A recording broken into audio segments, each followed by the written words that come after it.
A fin de entender la relación de la Unidad Agrícola Familiar UAF con la institucionalidad en el contexto del posconflicto, voy a desagregar la definición dada de la UAF en la Ley 160 del 94. Así.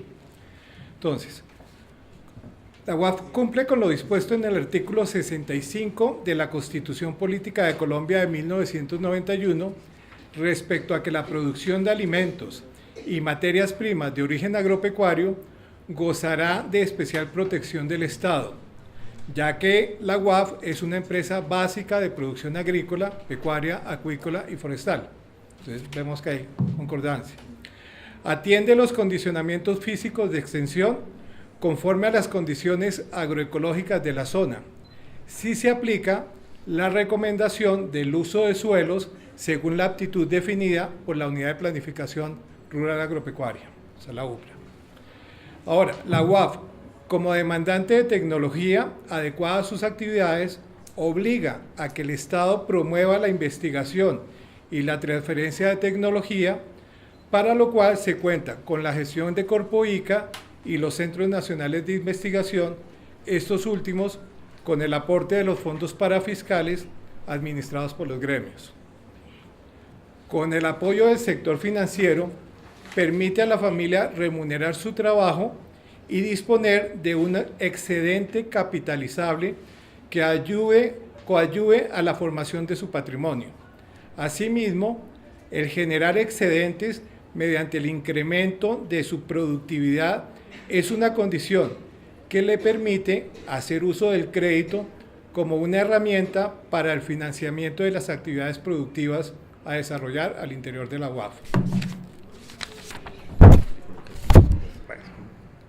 Ahora, según se indica en el artículo 39 de la ley, la UAF está obligada a sujetarse a las reglamentaciones existentes sobre uso y protección de los recursos naturales, para lo cual, en caso de requerir financiación, las entidades de crédito son claras en cumplir con la evaluación de la viabilidad ambiental, lo cual restringe en muchos casos el otorgamiento de recursos, o no en muchos, en todos los casos, el otorgamiento de recursos en zonas de protección como los páramos, parques nacionales naturales. Bueno, ahora, una vez realizada esta introducción y con el fin de generar una discusión crítica sobre los retos que debe cumplir la UAF en la reforma rural integral, en el marco de los acuerdos de paz, quiero indicar de manera general, desde la óptica del sector financiero, en el cual personalmente yo he tenido experiencia laboral por varios años, solamente algunos puntos que garanticen el desarrollo de las actividades productivas agrícolas y pecuarias y por ende la sostenibilidad de la UAF. Entonces, con el fin de determinar la viabilidad técnica de un proyecto productivo, es necesario conocer aspectos de caracterización que me voy a permitir enunciar únicamente a continuación. No los puedo detallar porque eso se volverá interminable. ¿Qué vemos nosotros allí? Vemos características físicas, químicas y biológicas de los suelos. Ustedes dirán, banco agrario, números, balances, estado de pérdidas y ganancias, ¿qué hacen viendo ellos características físicas y químicas? Las analizamos. En el área de crédito hay profesionales tanto financieros como técnicos. Ese equilibrio entonces nos permite hacer esa evaluación.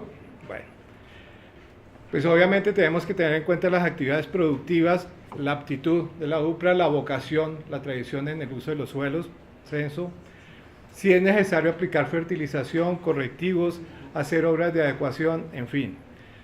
Tenemos que considerar la extensión de los predios. ¿Para qué? Para determinar capacidad de carga animal, las superficies que están en barbecho, las áreas que están en cosecha, las áreas que están en siembra, en fin. Distribución de los lotes o áreas. Entonces, ¿cuánto está en bosques? ¿Cuánto está en pastos? ¿Cuál es la edad de los cultivos que están establecidos? Actividades desarrolladas allí. Entonces miramos también los costos de producción, mano de obra, insumos, ingresos, lo determinamos con precios, y labores culturales, productividad. Miramos parámetros técnicos, tanto base como parámetros esperados.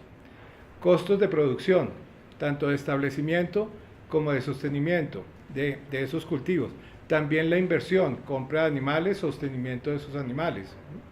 Inversión en infraestructura, en obras de adecuación, en maquinaria y equipos, en fin.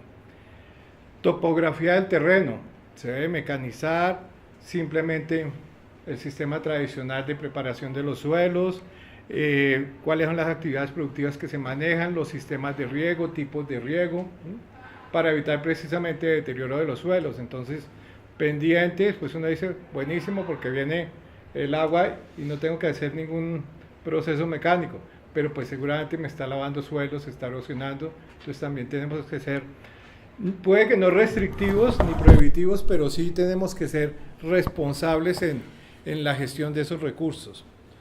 Miramos también las condiciones climáticas, régimen de lluvias, temperatura, humedad, viento, radiación solar, en fin. ¿Para qué? Para determinar variedades de siembra, especies, razas a explotar, épocas de siembra, periodos de cosecha. Miramos los pisos térmicos, las razas, las variedades. Ahora, todo eso que he comentado, pues no es a capricho interno. Nosotros estamos, digamos, condicionados ¿con qué? Con el ICA, Instituto Colombiano Agropecuario, tiene las fechas de siembra definidos, corte de plagas, por ejemplo. Entonces, nos ajustamos a eso. Calendario de siembra según comportamiento de lluvias, el IDEAM, aptitud del uso de los suelos, la UPRA, tradición o vocación de actividad productiva, el Censo Nacional Agropecuaria, las EVAs, pues antes del censo, ahora pues trabajamos con la información ya a nivel nacional. Entonces trabajamos con la información de diferentes entidades, pues llamamos a esa parte. Después, aunado todo lo que les acabo de comentar, para calcular la productividad y rentabilidad de las actividades primarias, también contemplamos, por ejemplo, la distancia de la unidad productiva al casco urbano. ¿Por qué? Eso nos va a determinar también costos de transporte, la presentación del producto. ¿Qué llevo yo? ¿Leche líquida o llevo ya leche procesada en queso, por ejemplo? La calidad o el estado de las carreteras, igual. Yo puedo sacar un aguacate de excelente calidad, excelente presentación por las carreteras, así sea corto el trayecto, está en mal estado, pues seguramente ya no voy a llegar al pueblo a vender calidad extra, sino por allá una segunda. Y no obstante, yo como productor me esforcé lo mejor para sacar la mejor calidad. Los niveles de tecnología también los tenemos que determinar, y eso está ligado con los costos de producción, la productividad y la rentabilidad. Miramos la forma de comercialización de la producción. Algo importantísimo también, la infraestructura extrapredial. Entonces, vías de acceso, ya dijimos, servicios públicos, transporte público, los centros de acopio disponibles, puntos de distribución de insumos, bancos de maquinaria. Y adicionalmente debemos hacer pues un análisis financiero del productor y de la actividad a desarrollar.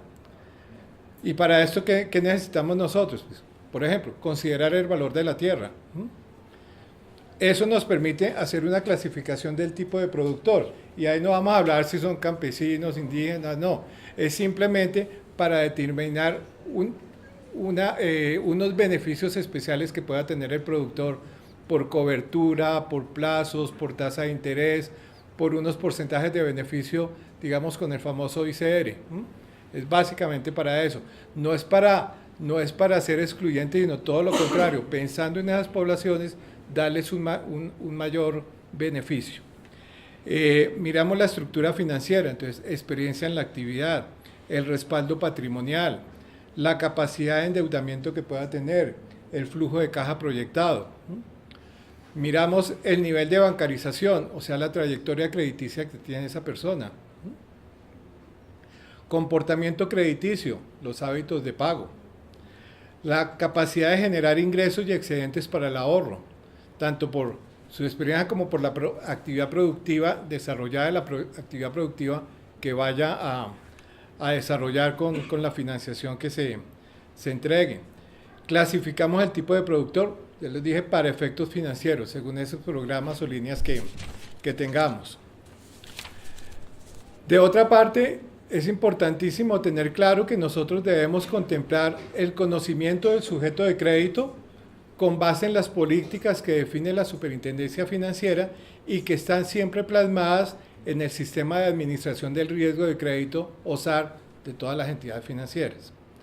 También miramos los aspectos sociodemográficos: productor, grupos étnicos, minorías, población en situación de vulnerabilidad, la edad, el género, todo eso lo consideramos.